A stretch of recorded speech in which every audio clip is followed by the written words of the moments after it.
দিনহাটা হাসপাতালে ভর্তি 5 পরীক্ষার্থী, 5 জন পরীক্ষা দিচ্ছেন হাসপাতালের বেডে।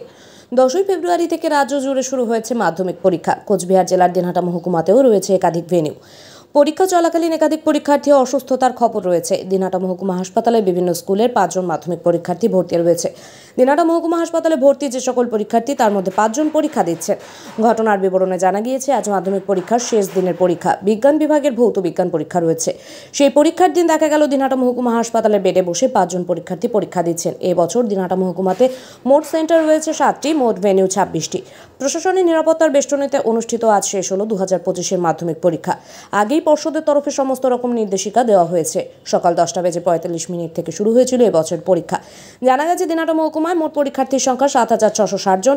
এর মধ্যে ছেলে পরীক্ষার্থীর সংখ্যা 3,456 জন এবং মেয়ে পরীক্ষার্থীর সংখ্যা 4,204 জন। গোটা রাজ্যে এবছর মোট পরীক্ষার্থীর সংখ্যা 9,84,753 জন। তাদের মধ্যে ছেলে 4,28,803 জন এবং মেয়ে 5,55,950 জন। পাতলা পায়খানা, পেট ব্যথা, তা প্রথম পরীক্ষা তো মানে ওষুধ খাওয়াই ওকে নিয়ে আসলাম সুস্থ করে। পরীক্ষা দিচ্ছে 4 দিন ধরে পরীক্ষা দিল। হ্যাঁ, ওই অসুস্থ অবস্থায় দিচ্ছে। আর কালকে বেশি অসুস্থ, তা আমরা বাড়িতে ডাক্তারকে দেখাচ্ছি, ওষুধ খাওয়াইয়া সুই দেওয়াছি। দেওয়া এগুলো একটু সুস্থ করে। মেয়ে তো কান্নাকাটি, মা আমি শেষ পরীক্ষাটা দিতে পারবো না। হ্যাঁ, আমার এই পরীক্ষাটাই হলো মাধ্যমিকের পরীক্ষাটা আমার সেই আশা, নাম্বারে খুব ভালো করার আশা। সারা জীবন পড়াশোনা করলাম, তার ফল কেমন পাবো না। এই কান্নাকাটি বাড়িতে ছেলের নাগা কথা, তারপরে স্যারকে ফোন করলাম, স্যার এরকম মেয়ে অসুস্থ, তা বললো তো ওকে হাসপাতালে নিয়ে যাও, ওখানে সব কিছু ব্যবস্থা আছে। কখন আপনারা আসেন? 9টায়। কোন স্কুলে ছাত্রী এবং কোন স্কুলে? লাল বাহাদুর আর পড়ছে আপনার নাম? হাসপাতালে পরীক্ষা দিচ্ছেন, কি বলবেন?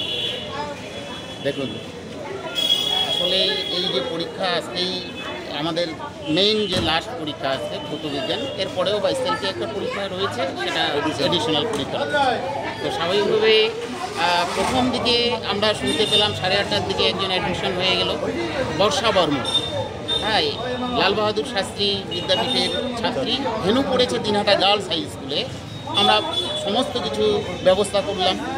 পরীক্ষার ঠিক প্রাক মুহূর্তে শোনা গেল নিগমনগর ভেন্যু থেকে একজন খুব অসুস্থ হয়ে গেল। সঙ্গে সঙ্গে আমরা মহকুমা কমিটির থেকে হাসপাতালের সঙ্গে যোগাযোগ করে আমরা নিজেরা প্রেজেন্ট আছি এখানে। হ্যাঁ, সেখানকার ভেন্যু সুপারভাইজার গাড়িতে করে নিয়ে আসলেন এবং পরবর্তীতে ডাক্তারবাবু দেখলেন, এখন অ্যাডমিশন করানো হলো।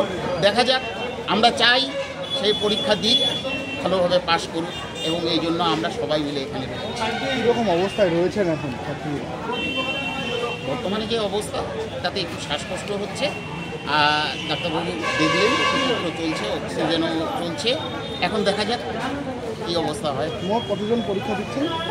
এখানে 4 জন পরীক্ষার্থী অলরেডি পরীক্ষা দিচ্ছে, আর যে আসবো তার অবস্থার উপরে নির্ভর করবে সে পরীক্ষা দিতে পারবে কি পারবে না। কী নাম আপনার? কী নাম আপনার? আমার নাম দীনেশ চন্দ্র রায়। দায়িত্বে রয়েছেন?